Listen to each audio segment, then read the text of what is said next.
Good morning, dear students. I, Vidyasagar, welcome you all in the e-learning class of Modern International Solution.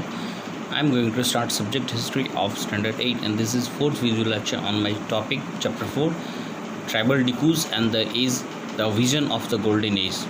Dear students, we have discussed yesterday that how, according to the calendar, they were surviving their life, and now we are going to discuss about some took to settled cultivation. It means before the 19th century, many from within the tribal groups they have begun to do the shifting, the settling down at a particular place and cultivating their own field in one place year after year instead of moving from one place to another place. It means you can say that they also want that we also should settle at a particular place instead of moving from one place to another place. It means they want a settled life instead of the shifting cultivation. Further, they also began to use the plow, and gradually they have got the rights over the land on which they lived on. Like these of the lands belong to a clan. Clan it means कुल, या जिसे हम लोग वंशज कहते हैं, right? They make their rights as a descendants, as you can say the original settlers, because those who first clear the forest and those their descendants or their successor, they used to think that there are the rights on these lands. It means those their ancient ancestors who have cleared the forest and their descendant, their successor, they used to prescribe that we have the rights to look out this land, particular land which was cleared by our ancestors. And further, some of the peoples of that clan, they also acquired the powers, and some of them became the chiefs and other became the followers to them. Like the powerful man often rented out their land instead of doing the cultivation itself. It means they became the powerful, they were not doing their own cultivation with their own hand. Instead of that, they used to lend it for the rents.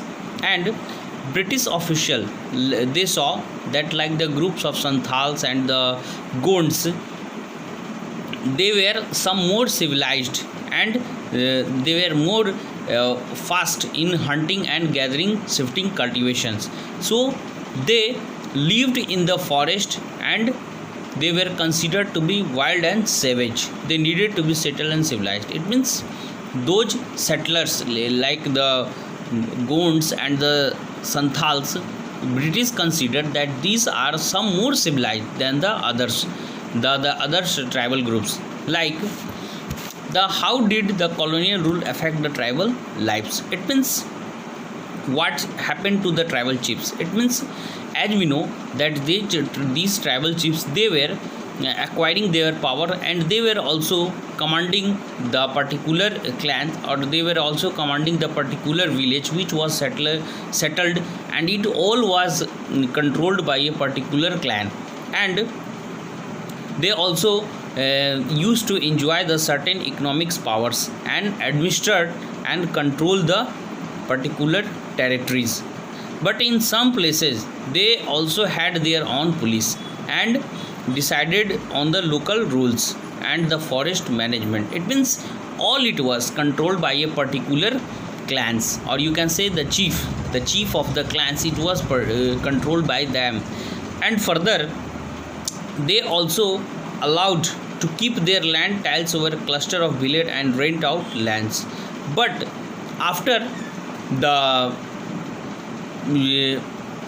the invasion of the British, they lost. It means the tribal chiefs, they lost their own power, they lost their own authorities, they have no more power in their own hand, and they have to do like that what the British official usually told them. And further, they on the behalf of the British, they have to work like that, and also they lost all their authorities which were enjoyed earlier by them. So what happened to the next question is, what happened to the shifting cultivators? As we know that the shifting cultivation was not in a particular area, it was happening from one place to another place. So British, they were often facing the lot of problem that regarding the mapping, regarding to find out the revenue collection. They all find out that the particular person in a particular area, they did not survive there for a particular time. Even if the resources, if the current resources used to be vanished from there, they used to move from one place to another place. And further, this was the major problem which was overcome against the British. And like these permanent settlers, these were the main sources of the revenue for the British, and that's why the British, they were facing lot of problems, as they want that they should be settled in a particular areas.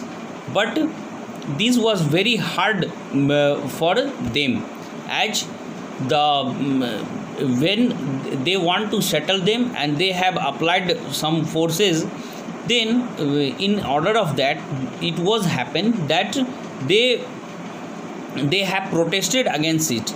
And the British who want to settle the jhum cultivators was not very successful, and the settled flow cultivation was not easy because there were a lot of problems. There was a scarcity of water, the land was not plain, the hilly areas which was not more fertile, so the forest which was covered by the trees, they have to clear it. So lot of problem was there, and these problems was even with the other areas, but they have to scarcely, they have to find out the some of the places where they could cultivate and they could grow the crops.